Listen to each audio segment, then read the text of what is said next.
नेपाल के साथ साथ इसमें हमारे भी 105 लोग लापता हैं। वो लोग जो भोलेनाथ के दर्शन करने कैलाश जा रहे थे, अब उनके घरों का फोन नहीं लग रहा। 30 से ज्यादा जवान थाने समेत बह गए हैं। जो बचाने वाले थे वो खुद लापता है। 60 मजदूर सुरंग के अंदर थे और सुरंग के मुंह पर पूरी की पूरी नदी आ गई। बांध टूटा, हेलीकॉप्टर बचाने पहुंचा था लेकिन खाली लौटना पड़ा क्योंकि उतारने के लिए जमीन ही नहीं बची थी। और ये पानी रुका नहीं है, ये गंडक बनकर बिहार आ रहा है। 8 जिले अलर्ट पर हैं। लेकिन अगर आपको लगता है कि सबसे ज्यादा खौफ इन तस्वीरों का है तो आप गलत हैं, क्योंकि सबसे ज्यादा खौफ लापरवाही का है। 13 महीने पहले इसी नदी में यही तबाही आई थी, जांच हुई थी, रिपोर्ट बनी थी। उस रिपोर्ट में लिखा था कि यह दोबारा होगा, लेकिन शायद सब कुछ रिपोर्ट में ही फाइल हो गया। और उसके बाद कुदरत ने वो दिखाया जिसका अंदेशा उसने पहले दिया था। इसलिए कुदरत का सरप्राइज नहीं है। नेपाल जो झेल रहा है वो डिक्लेयर की गई मौत है, बस तारीख आनी बाकी थी। और इसीलिए आज सवाल नेपाल की इस त्रासदी को लेकर है कि जब सब कुछ पता था तो सैकड़ों जिंदगियां उस रास्ते पर किसने छोड़ी। क्या यह प्राकृतिक आपदा है या फिर इसके लिए जिम्मेदार हैं हम? नमस्कार, मैं हूं शुभांकर मिश्रा और आज नेपाल के लिए सारी दुनिया दुआएं कर रही है। लेकिन दुआओं के साथ साथ आज हम ये समझेंगे कि यह पानी आया कहां से। 13 महीने पहले जब वार्निंग दी गई थी तो फिर उससे सबक क्यों नहीं लिया गया? 26 अगस्त बुधवार सुबह करीब 8:30 बजे तिब्बत की तरफ से लेंदे नदी में कुछ होता है, गड़गड़ाहट। चश्मदीद बताते हैं कि ऐसी आवाज आई जैसे ज्वालामुखी फटा हो। और यह नदी नीचे आकर कहलाती है भोटे कोशी। वहां से चली तो सीधे उस दरवाजे पर पहुंची जहां से नेपाल चीन का सारा व्यापार गुजरता है। फिर वहीं पर बॉर्डर पर वो दरवाजा जहां से भोलेनाथ के यात्री तिब्बत में घुसते हैं, कैलाश जाते हैं। यानी उस सुबह मौत ने वो दरवाजा चुना जहां सबसे ज्यादा लोग खड़े थे, ट्रक वाले, मजदूर, पुलिस वाले और यात्री। इसके बाद 9 बजे रसू वागड़ी पहुंचता है ये सैलाब, और यहीं पर वो सीसीटीवी वाला सीन आता है। कस्टम, ट्रक, इमिग्रेशन सब बह जाता है। 9:15 बजे जिले के सबसे बड़े अफसर तक खबर पहुंचती है। तब तक पानी टिमुरे बाजार को निगल चुका है। और यहां पर एक बात नोट करने वाली, पूरी कहानी इसी पर है। उस दिन रसुआ में बारिश नहीं हो रही थी।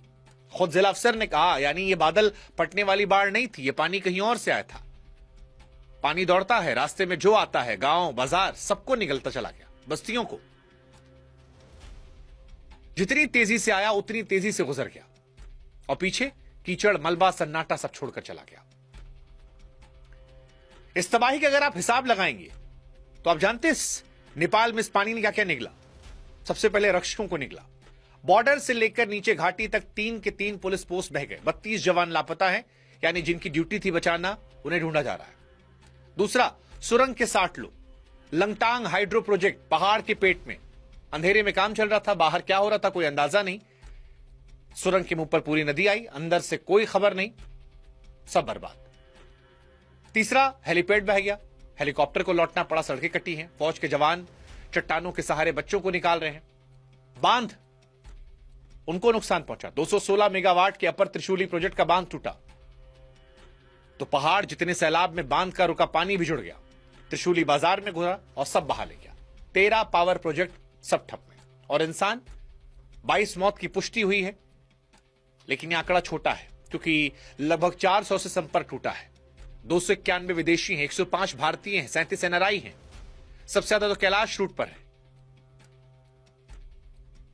अब एक ऐसी विडंबना है कि शिव के दर पर जाने वाले शिव की झीलों के रास्ते फंसे हैं।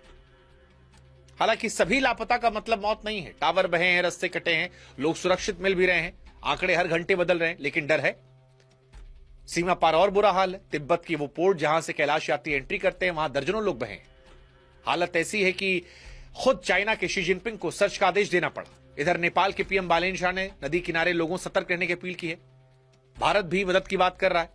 कहा जा रहा 88 को जिंदा बचाया गया है, 12 हेलीकॉप्टर लगे हैं। लेकिन कहानी खत्म नहीं हुई है। ऊपर पहाड़ों में पानी अभी भी रुका है। प्रशासन ने साफ कहा है कि एक और दीवार कभी भी टूट सकती है। लेकिन अब सवाल यह है कि जब बारिश नहीं हुई तो नेपाल में पहाड़ जितना पानी आया कहां से? और जवाब बड़ा आसान है। हिमालय के ऊपर ग्लेशियर है, बर्फ के पहाड़, धरती गर्म हो रही है, ये पिघल रहे हैं और पिघला पानी कई बार ग्लेशियर के ऊपर ही झील बना लेता है। और इसी झील की दीवार क्या है? चट्टान नहीं, बर्फ का मलबा। एक दिन ये टूटता है और पूरी झील एक झटके में नीचे। विज्ञान इसे ग्लोव कहता है, देसी भाषा में पहाड़ पर टंगा पानी का बम। काठमांडू यूनिवर्सिटी के वैज्ञानिक कह रहे हैं कि बर्फ का पहाड़ नदी में गिरा, नदी ब्लॉक हुई, पीछे पानी जमा हुआ और वो दीवार फटी। उसी सुबह तिब्बत में 4.4 तीव्रता का भूकंप आया था।